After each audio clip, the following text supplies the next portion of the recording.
আজকে আমরা সুন্দর একটা সার্কিট দেখব। এই সার্কিটটা বুয়েটে আসছিল। এইটা হচ্ছে কারেন্ট ইলেকট্রিসিটি আর স্ট্যাটিক ইলেকট্রিসিটির কম্বাইন্ড ভার্সন আর কি। মানে চলতরিতেরও কিছু কনসেপ্ট আছে, প্লাস স্থির তড়িতেরও কনসেপ্ট আছে। বেসিক্যালি এটা হইতেছে কেসিএল আর হইতেছে ধারকের কম্বাইন্ড কনসেপ্টের আর কি ম্যাথ। এইটা প্রবাবলি বুয়েটে 18-19-এ আসছিল। তার আগে একবার আইআইটিতে আসছিল। তো আমি এই সার্কিটটা আজ থেকে কয়েক বছর আগে দেখছিলাম। আমি যখন স্কুলে পড়ছি তখন প্রবাবলি আমার সামনে ফেসবুকে সার্কিটটা আসছিল, বাট তখন তো বুঝি নাই। বাট ওই টাইমে একটু আমার কাছে সার্কিটটা একটু ফ্যাসিনেটিং লাগছে। পরে আমি যখন এটা করছি তখন আমার কাছে মনে হলো যে না, এটা আসলে একটু শেয়ার করা উচিত। তো আজকে আমরা এই সার্কিটটাই দেখব। তার আগে আর কি আমাদের কিছু কিছু কনসেপ্ট একটু আই থিঙ্ক ঢালাই করে নেওয়া উচিত, যেমন কেসিএল কারশফ কারেন্ট ল। আর এর জন্য তো আবার ওই যে নোড আর জাংশনের একটু আইডিয়া থাকা লাগবে।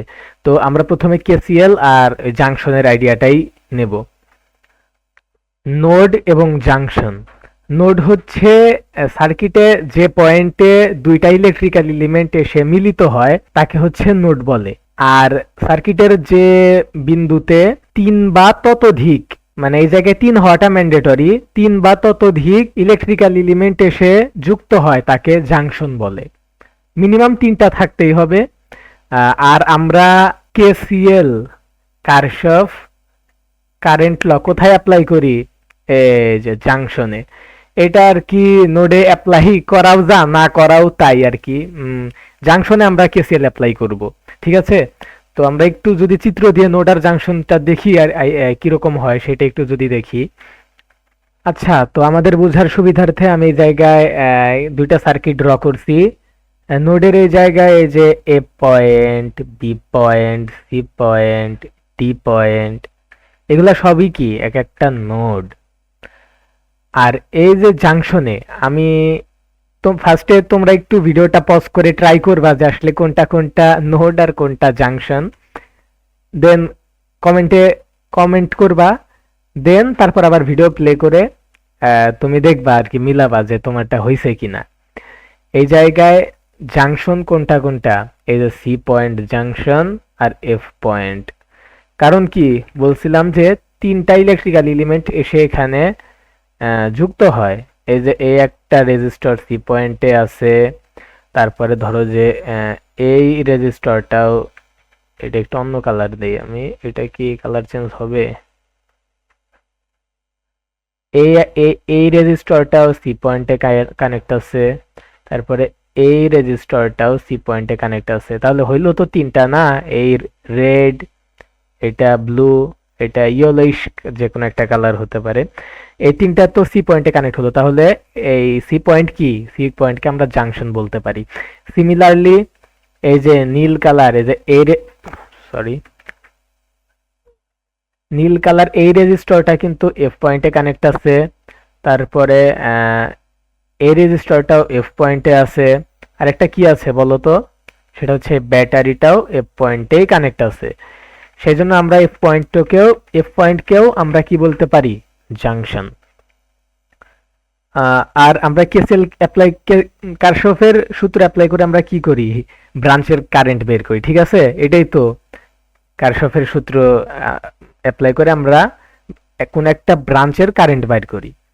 আচ্ছা, তো আমরা ফার্স্টে যে সার্কিটটা দেখতেছিলাম, ফার্স্ট অফ অল এইটা আর কি কমপ্লিট সার্কিট না। এই জায়গায় কিছু পার্ট আছে সার্কিটের। এই জায়গা থেকে সি এর হইতেছে ধারকত্ব দেওয়া আছে। ধারকত্ব আমরা তো ছোট্টকালের একটা ফর্মুলা পড়ে আসছি না, যে ধারকে সঞ্চিত শক্তি W equal to half C V square. এই ফর্মুলাটাতে এই জায়গায় তো এই যে সি তো দেওয়াই আছে। এই যে সি মহাশয় উনি আছে দেওয়া 4 মাইক্রো ফ্যারাড। আমরা যদি এই সি, এই ক্যাপাসিটরটার যদি যে দুইটা পয়েন্টে কানেক্ট আছে, এই দুইটা পয়েন্টের যদি আমরা ভোল্টেজ বের করতে পারি তাহলেই তো হইলো না? আমরা ডিরেক্ট এই যে এই ফর্মুলা যদি অ্যাপ্লাই করে দেই হয়ে গেল আমাদের। তো কেসিএল কি বলে? কেসিএল বলে যে একটা জাংশনে ঠিক যতটুকু কারেন্ট প্রবেশ করবে ঠিক ততটুকু কারেন্টই আবার বের হয়ে যাবে। তো এই জায়গায় আরেকটা জিনিস অ্যাড করি, কেসিএল। কেসিএল কিন্তু চার্জের সংরক্ষণশীলতাকে মানে, আর কেভিএল হচ্ছে শক্তির সংরক্ষণশীলতাকে মানে। একটা কথা আর কি মনে পড়ে গেল, আমার কলেজের এক্সামে আর কি এটা অনুধাবনমূলকে আসছিল যে কারশফের দ্বিতীয় সূত্র কোন শক্তির সংরক্ষণশীলতাকে মানে ব্যাখ্যা করো।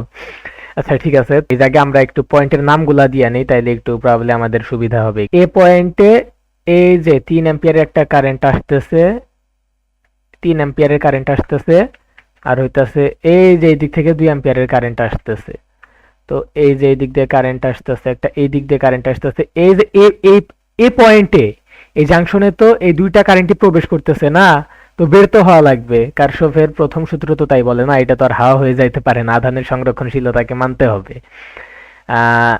সেই জন্য আর কি এটা সি পয়েন্টে এই এই যে এই 3 অ্যাম্পিয়ার প্রবেশ করবে, আর এই 2 অ্যাম্পিয়ার প্রবেশ করে এই যে এই যে এই দিক দিয়ে বের হয়ে চলে যাবে, ঠিক আছে। তো আমরা যদি এখন দেখি যে কারশফের প্রথম সূত্রে বলে যে একটা জাংশনে যতটুকু কারেন্ট প্রবেশ করবে ঠিক ততটুকু কারেন্টই বের হয়ে যাবে। 3 অ্যাম্পিয়ার, এই যে এটা হইতাছে 3 অ্যাম্পিয়ার প্লাস এই যে এটা হইতাছে 2 অ্যাম্পিয়ার, সব মিলে কত হইলো? তার মানে এই জাংশনের আউটপুট কত? 5 অ্যাম্পিয়ার, ঠিক আছে। এটুক তো বুঝা গেছে, এটুক তো ইজি। এটা হইতাছে 5 অ্যাম্পিয়ার, 5 অ্যাম্পিয়ার। আচ্ছা, তো একটা ব্রাঞ্চে কিন্তু কোনো সময় কারেন্টের ভাগ হয় না। এইটুক কিন্তু একটা ব্রাঞ্চ, এইটুকের ভিতরে এই যে 5 অ্যাম্পিয়ার ঢুকছে, এর ভিতরে কিন্তু রেজিস্টর প্যারালালিও নাই, তো কারেন্ট তো আর কি কমে যাওয়ার কোনো পসিবিলিটিও নাই। এই পুরা এই 5 ওহম 1 ওহম এই দুইটার ভিতর দিয়ে কিন্তু 5 অ্যাম্পিয়ার প্রবাহ মাত্রা গেছে। দেন এই যে যদি আমরা এই পয়েন্টটাকে যদি সি পয়েন্ট দিয়ে ডিফাইন করি, সি পয়েন্টে আসার পরে কিন্তু এই যে এই জায়গায় কিন্তু আরো একটা জাংশন হয়েছে, এই যে এই 4 ওহমের একটা, 1 ওহম 3 ওহম, এই তিনটা কিন্তু সি পয়েন্টে কানেক্ট হয়েছে, ঠিক আছে। তো এইটা কিন্তু একটা জাংশন হয়েছে। এই জাংশনে আসার পরে এটা কিন্তু এই যে আমি যদি এই জায়গায় দেখাই, এইটা একটা ব্রাঞ্চ হয়েছে, দেন এই যে এইটার একটা ব্রাঞ্চ হয়েছে, দেন এইটা আরো একটা ব্রাঞ্চ হয়েছে, ঠিক আছে। একটা ব্রাঞ্চে কারেন্টের মান সেম হয়, তো সেই হিসাবে এই ব্রাঞ্চে একরকম কারেন্ট, এই ব্রাঞ্চে আরেক রকম কারেন্ট, আর এই ব্রাঞ্চে তো আমরা দেখলাম যে এই 5 অ্যাম্পিয়ার ঘুরে ঘুরে এখানে আসতেছে। আচ্ছা, তো আমাদের মোটামুটি এইটুকের পার্টের নিয়ে আর কি ডিসকাশন শেষ। এখন যদি এই দিকে দেখি, এই যে এইদিকে কিন্তু কারেন্টের অ্যারো সহ এই জায়গায় কত অ্যাম্পিয়ারের ম্যাগনিটিউড কিন্তু দেওয়া আছে। কারেন্ট হইতাছে এই যে এইদিকে এই বি পয়েন্টের দিকে 2 অ্যাম্পিয়ার কিন্তু এই যে ঢুকতেছে, সরি 1 অ্যাম্পিয়ার কিন্তু ঢুকতেছে, ঠিক আছে। আর এইদিকে 2 অ্যাম্পিয়ার, এই জায়গায় 2 অ্যাম্পিয়ার বের হয়ে যাইতেছে, এই যে এই জায়গায় দেওয়া আছে ডিরেকশন, এই যে এই জায়গায় এই যে এটা ডিরেকশন, ঠিক আছে। আর হইতাছে এই যে এই 1 অ্যাম্পিয়ার, তো এই যে এই বি জাংশনে ঢুকতেছে, ঠিক আছে, বি জাংশনে ঢুকতেছে। তাহলে এই জায়গায় আমরা দেখি কেসিএল অ্যাপ্লাই করি, দেখি কি হয় এবার না হয়।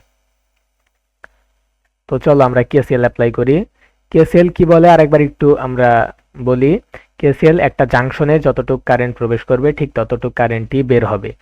এই জায়গায় ধরো যে বি পয়েন্টে কারেন্ট হইতেছে, আচ্ছা আমাদের এই যে বি পয়েন্ট, এই বি পয়েন্ট কিন্তু একটা জাংশন, কিভাবে তোমরা কি বলতে পারবা? আমি বলে দেই, সেটা হচ্ছে এই যে 3 ওহমের একটা রেজিস্টর আছে, এই 3 ওহম আছে, এই 3 ওহম আছে, প্লাস এই যে একটা ক্যাপাসিটর আছে। তো এই জায়গায় এটা কি ছিল, মানে তিনটা ম্যান্ডেটরি হচ্ছে, তিনটার বেশিও হইতে পারে, তিনটার কম হওয়া যাবে না, তিনটা হইলে একটা জাংশন হইলো। তো এই জাংশনে কারেন্ট হইতাছে এই যে এই কারেন্টটা যাইতাছে এইদিকে বিতে প্রবেশ করতেছে, এই এই 2 অ্যাম্পিয়ার এটা হইতাছে এই যে এইদিকে যাইতাছে, মানে কি এই জাংশন থেকে বের হয়ে যাইতাছে। আর এই যে এই ব্রাঞ্চটা, এই যে এই ব্রাঞ্চটা কিন্তু এই ব্রাঞ্চটার কারেন্ট কিন্তু এইদিকে ফ্লো করবে, ঠিক আছে, এইদিকে। তার মানে এটা কিন্তু মানে এমনি বোঝাই যাইতেছে যে এটা বি পয়েন্ট আর কি ঢুকতেছে।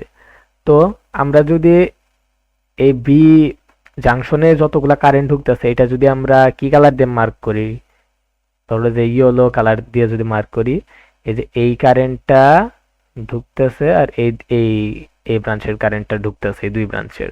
আর হইতাছে এটা যদি নীল কালার দিয়ে মার্ক করি, মানে যেটা বের হয়ে যাইতেছে সেটা হচ্ছে এই যে এই দিক দিয়ে। আর এই যে এইদিকে কিন্তু কোনো কারেন্ট যাবে না, কারণ কি ওইদিকে ক্যাপাসিটর আছে, ক্যাপাসিটরের ভিতর দিয়ে কিন্তু হুম। তো এরপর আমরা চলো বি পয়েন্টে কেসিএল অ্যাপ্লাই করি। আহ, ধরো ইনপুট হইতাছে কত, ধরো যে বিসি, এই বিসি ব্রাঞ্চে ধরো আইবিসি দিলাম, যাও আইবিসি প্লাস হইতাছে এই যে এটা 1 অ্যাম্পিয়ার ইকুয়াল টু 2 অ্যাম্পিয়ার। আচ্ছা, তো আমরা এই জায়গায় কি করলাম, এই যে আইবিসি যেটা, এটা হইতাছে এই যে বিসি ব্রাঞ্চের কারেন্ট, আমরা এটা ধরে নিলাম যে আইবিসি, কারণ এটা তো আমাদের কাছে দেওয়া নাই, সার্কিটে দেওয়া ছিল না। দেওয়া ছিল কি, এই যে এই ব্রাঞ্চ দিয়ে কতটুকু কারেন্ট যাইতেছে আর এই ব্রাঞ্চে কতটুকু কারেন্ট, এইগুলাই তো দেওয়া আছে না। তো এই যে 1 অ্যাম্পিয়ার এটা হইতাছে এই ব্রাঞ্চের কারেন্ট, আর এই যে 2 অ্যাম্পিয়ার এটা হইতাছে এই যে এই ব্রাঞ্চের কারেন্ট, এই যে 2 অ্যাম্পিয়ার দেওয়া আছে, ঠিক আছে। তো চলো এই জায়গা থেকে আমরা আই মানে এই বিসি ব্রাঞ্চের কারেন্টটা বাইর করে নেই। চলো আই আইবিসি ইকুয়াল টু এই 1 অ্যাম্পিয়ার ওই পাশে চলে গেলে কত হবে, অবশ্যই 1 অ্যাম্পিয়ার হবে না, 1 অ্যাম্পিয়ার।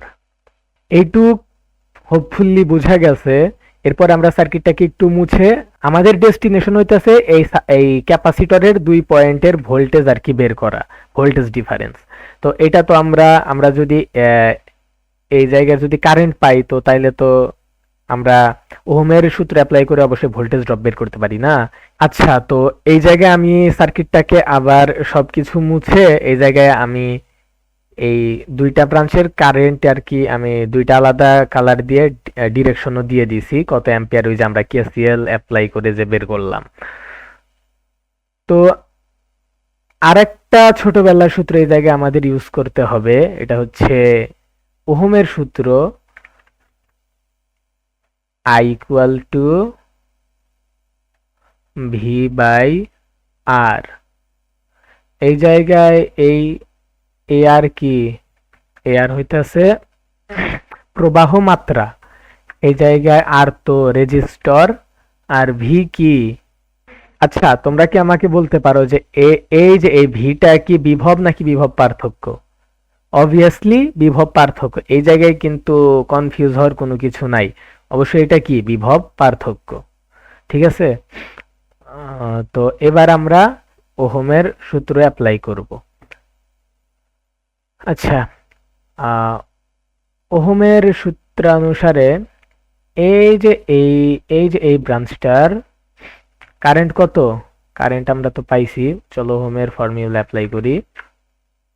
কারেন্ট হইতেছে এই জায়গায় 5 অ্যাম্পিয়ার, ভোল্টেজ আমাদের লাগবে, ভোল্টেজ জানি না, আর কত, আর কি এই পুরা ব্রাঞ্চের রেজিস্টর এই জায়গায় 5 ওহমের একটা আছে আর 1 ওহমের একটা আছে, এই দুইটা কিসে আছে, শ্রেণীতে আছে। শ্রেণীতে থাকলে কি হয়, তাদের ইকুইভ্যালেন্ট রেজিস্ট্যান্স সিম্পলি তাদের কি মানের যোগফল আর কি, মানের তো যোগফল, কারণ রেজিস্টর তো অবশ্যই স্কেলার কোয়ান্টিটি। 5 প্লাস 1। এখন আমরা যদি ভোল্টেজটাকে রেখে আর আর গুণন করে দেই, তাহলে এটা হচ্ছে 5 plus 1 equal to 6, 5 into 6 equal to V equal two 30 volt. আচ্ছা, এই জায়গায় আমরা একটা ভোল্টেজ পাইলাম, আমাদের ভোল্টেজ ড্রপ। আচ্ছা ঠিক আছে, আমরা এই ভোল্টেজটা রেখে দিই, এটা আমাদের কাজে লাগবে, এটা রেখে দিয়ে বাকি কাজটুকু করি। আচ্ছা, তো এখন হইতাছে আমাদের এই যে এই ব্রাঞ্চে কারেন্ট গেছে কত, এই জায়গায় আমরা ওহমের ফর্মুলা অ্যাপ্লাই করে ভোল্টেজ ড্রপ বের করব। এই জায়গায় একটা কোয়ারিজ থাকা উচিত যে ভোল্টেজের জন্য কারেন্ট ফ্লো হয় নাকি কারেন্ট ফ্লো হওয়ার কারণে ভোল্টেজ ড্রপ হয়। এটা অবশ্যই তোমরা ভিডিওটা পজ করবা, পজ করে চিন্তা করবা, দেন আবার প্লে করবা। আর কি এটা আর কি পার্শিয়ালি ট্রু, কোনোটাই 100% ট্রু না, দুইটাই পার্শিয়ালি ট্রু। ইলেকট্রন ফ্লো হয় কিসের কারণে? ভোল্টেজ ডিফারেন্সের জন্য, তার কারণেই তো কারেন্ট ফ্লো হয় না।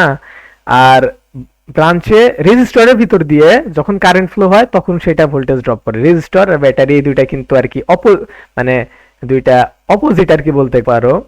তো রেজিস্টরের ভিতর দিয়ে কারেন্ট ফ্লো হওয়ার কারণেই কিন্তু ভোল্টেজ ড্রপ হয়। তো এখন এই যে আমরা যদি এই ব্রাঞ্চটাকে নিয়ে চিন্তা করি, আবার ওহমের সূত্র I equal to V by R. আমাদের কি লাগবে? আমাদের লাগবে V. V equal to I R. এই ব্রাঞ্চের কারেন্ট কত? এই যে 1 অ্যাম্পিয়ার, 1 অ্যাম্পিয়ার। আর রেজিস্টর কত? এই যে 3 ওহম ইকুয়াল টু 3 ভোল্ট। ঠিক আছে, আমাদের এই ভোল্টেজ ড্রপটাই লাগবে। আচ্ছা, তাহলে এই যে আমাদের যে ক্যাপাসিটর মহাশয়, ইনি যে দুইটা পয়েন্টে কানেক্ট, আমরা কিন্তু এই জায়গায় ফার্স্টে নাম দিছিলাম, এটা দিয়েছিলাম কি এ আর বি মনে হয় যতদূর। এই যে এ আর বি পয়েন্টে যে কানেক্ট আছে এই ক্যাপাসিটরটা, এই দুইটা পয়েন্টের ভিতর দিয়ে মানে আমরা কিন্তু এখন ইজিলি এই দুইটা পয়েন্টের ভোল্টেজ ডিফারেন্স বের করতে পারি। কিভাবে? এই যে 30 ভোল্ট যে আছে, এটা তো এই যে ইয়েলো কালার, ইয়েলো রেড, এই যে ইয়েলো কালার এই ব্রাঞ্চটার কারেন্ট না, সরি এই 5 ওহম আর এই 1 ওহম এই দুইটার ভিতর দিয়ে ভোল্টেজ ড্রপ করছে এই 30 ভোল্ট। আর এই যে এটাকে কই বসাই? আচ্ছা, এটাকে যদি মুছে দেই।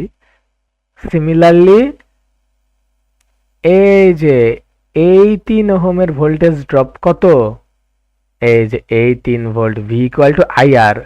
এই ব্রাঞ্চের কারেন্ট ছিল 1 অ্যাম্পিয়ার আর রেজিস্টর 3 ওহম, সব মিলায় ভোল্টেজ ড্রপ কত? V equal to I R 1 multiply by 3 equal to 3 volt. তো আমরা কিন্তু পেয়ে গেছি এই সি ক্যাপাসিটরের 2 পয়েন্টের ভোল্টেজ ডিফারেন্স কিন্তু আমরা পেয়ে গেছি। কত? সেটা হইতাছে অবশ্যই 30 প্লাস কত 3 ইকুয়াল টু 33 ভোল্ট। এখন কি? এখন তো আর কিচ্ছু না, আমাদের আর কি আমাদের এইটা আর কি মেইন আসল প্যারা ছিল আর কি ভোল্টেজটাই বের করা। যেহেতু আমাদের ভোল্টেজ বের করা হয়ে গেছে, বাকি অঙ্কটুকু কি একদম খেলনা। ডব্লিউ ইকুয়াল, আচ্ছা এটা আমি একটু দূরে নিয়ে লিখি।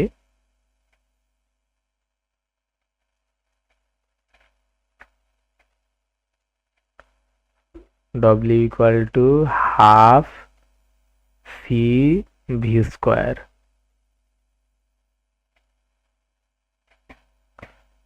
সূত্রের হাফ। সি কত? সি দেওয়া ছিল 4 মাইক্রো ফ্যারাড। 4 মাইক্রো ফ্যারাড কত? 10 ইনভার্স 6। আর ভোল্টেজ ড্রপ কত দেখলাম? এই যে 33 ভোল্ট। 33 তার উপরে স্কোয়ার।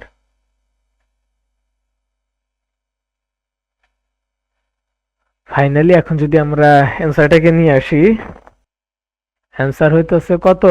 2.178 into 10 inverse 3। ঠিক আছে, এটা আর কি ফাইনাল অ্যান্সার। তো এই তো ছিল আমাদের এই সার্কিটটার আজকের ভিডিওটা এই পর্যন্তই। Please give me your valuable opinion in comment box.